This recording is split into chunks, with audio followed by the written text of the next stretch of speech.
And welcome into either Bon Appetit or to your health, because it's an amazing thing that the good Lord, when he decided to create the earth, decided to put some things into the earth that can come out of the earth that can help us with our health, as well as making something that's good to eat. And very graciously we have with us again Debbie Boutelier, past president of the Herb Society of America. Yes. Got it right, two shows in a row? Yes. Hey, listen, 2 thumbs up for that. And I've always loved herbs. I think they've been something that's been great. So let's talk about things that are in our own backyard, or you can put in your own backyard. Well, first off, thank you for having me again. You're very welcome. Today we're going to do some container planting with herbs, because a lot of us have downsized over the years and we have smaller yards and patios. And so you can still grow wonderful, healthful herbs even in a small space.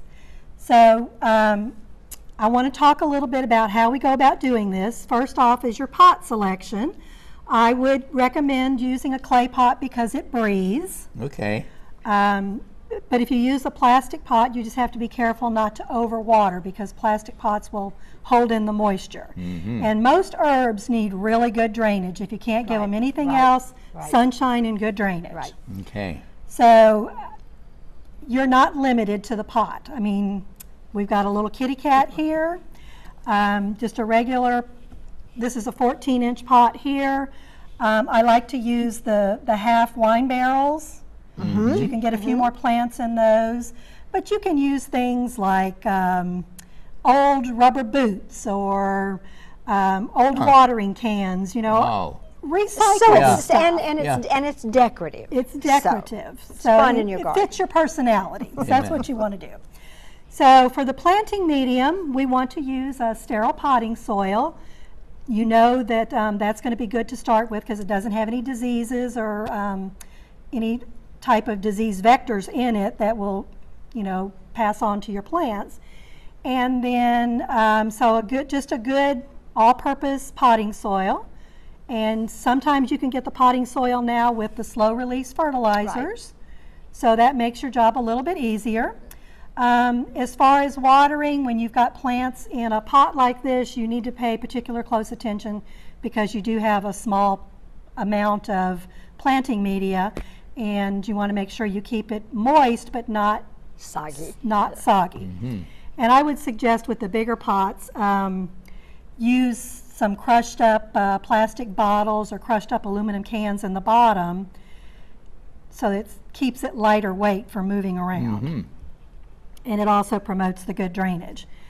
Now, as far as fertilizing, herbs don't need a whole lot of fertilizer, but when they're in pots like this, you're providing them everything that they need. So I would use a diluted version of fish emulsion or an organic fertilizer, but dilute it, and you want to do that every time you water.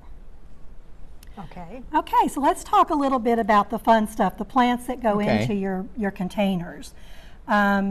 It's fun with herbs because you can do theme type pots. You can do a fragrance pot using a lot of different lavenders and scented pelargoniums, the scented geraniums. You know, things that have fragrance. So that could be one theme. You could also do a teapot, which would have some ingredients that you would use to make herbal teas. And that would be stuff like the bee balm here. I love bee balm. Y'all frisk that and you can even taste it. Oh, yeah. So you can also use lemon balm, which is over there on the end, and it is a very definite lemon flavored herb. Very healthful for you. Is that in the mint family? That's in the mint family. And you can tell because it just It spreads looks in your like garden. Another plant that you can use in a tea garden is the Roman chamomile that's right here. No, right here. Oh, right there. Okay. This one right here. It's not flowering yet, but you use the flowers for making tea. Any of your mints make wonderful teas, and then pineapple sage is another good one for teas. But what I really like is the culinary herbs. And we can do ethnic pots for those. We can do an Asian pot with the lemongrass, which we have here. You use Thai basil and maybe some hot Thai peppers, and that would give you the Asian, and throw in a little bit of ginger. You got to have some ginger. Oh, yes. So that would be an Asian pot. An Italian pot might contain rosemary and basil and some garlic chives. Definitely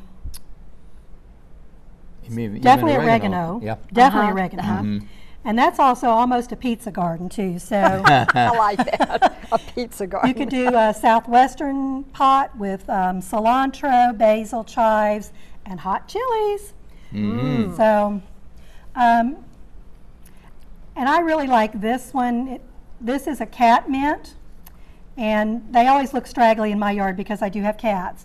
It's a little different than catnip, but it gives you the same results. Makes a very nice tea, and of course, because this is a cat mint, putting it in a cat container makes it kind of nice.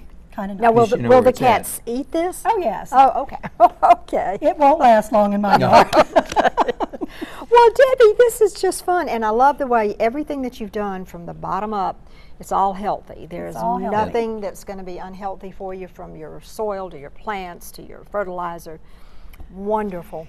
Debbie, how can our viewers get in touch with you so you can maybe either get them some information more on herbs, or sell them some herbs, and I don't know if you're retailing a lot of herbs, but I'm sure we want, you've given us all this information, and we don't want them just wandering around.